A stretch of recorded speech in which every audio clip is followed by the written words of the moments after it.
नमस्कार प्यारे दर्शकों, आपका स्वागत है आपके अपने चैनल भक्ति संदेश में। क्या आपने कभी सोचा है कि आखिर मंगलवार और शनिवार को ही हनुमान जी की पूजा क्यों की जाती है? क्या सिर्फ यही दिन पवित्र है या इसके पीछे कोई गहरा धार्मिक और ज्योतिषीय रहस्य छिपा है? आज की इस आध्यात्मिक यात्रा में हम जानेंगे कौन से रहस्य छिपे हैं इन विशेष दिनों के पीछे, ज्योतिष शास्त्र और पुराणों में क्या लिखा है और कैसे हनुमान जी की पूजा हमारे जीवन को बदल सकती है। आइए शुरू करते हैं। सबसे पहले जानेंगे कि हनुमान जी की पूजा मंगलवार को करने के क्या क्या कारण है। नंबर 1, मंगलवार को मंगल ग्रह का दिन माना जाता है।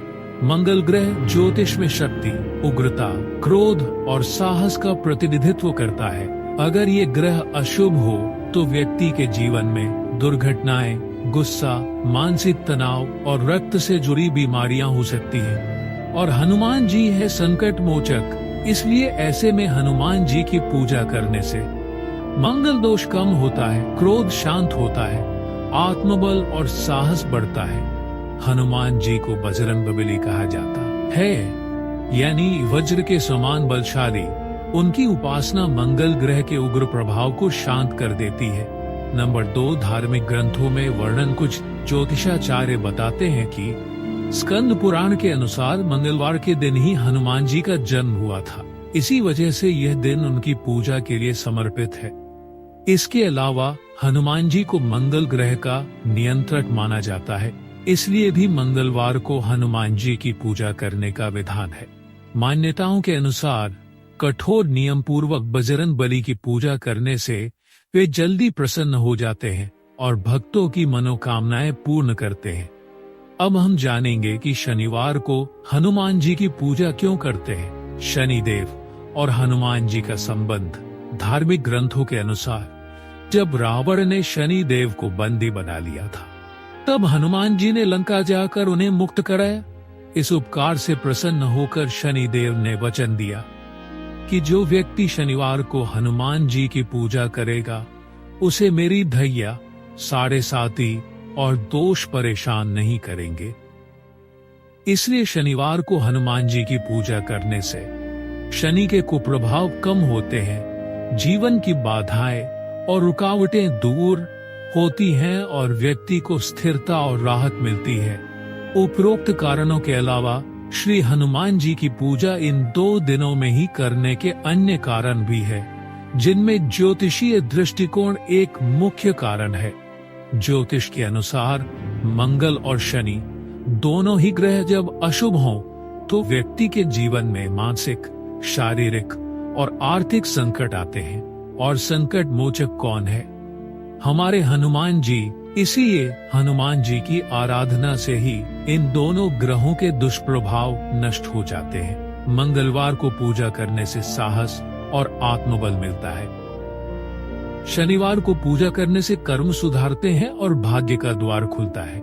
अब हम आज के समय में हनुमान जी की आराधना का महत्व जानेंगे। प्रिय दर्शकों, इस भाग दौड़ भरे जीवन में मानसिक तनाव बढ़ रहा है। लोग डिप्रेशन, गुस्से, असफलता और अनिद्रा से परेशान हैं। इन सब का समाधान हनुमान जी की भक्ति में छुपा है। हनुमान जी की पूजा से मिलता है आत्मविश्वास, डर से मुक्ति, मन की स्थिरता और कठिनाइयों से लड़ने की शक्ति।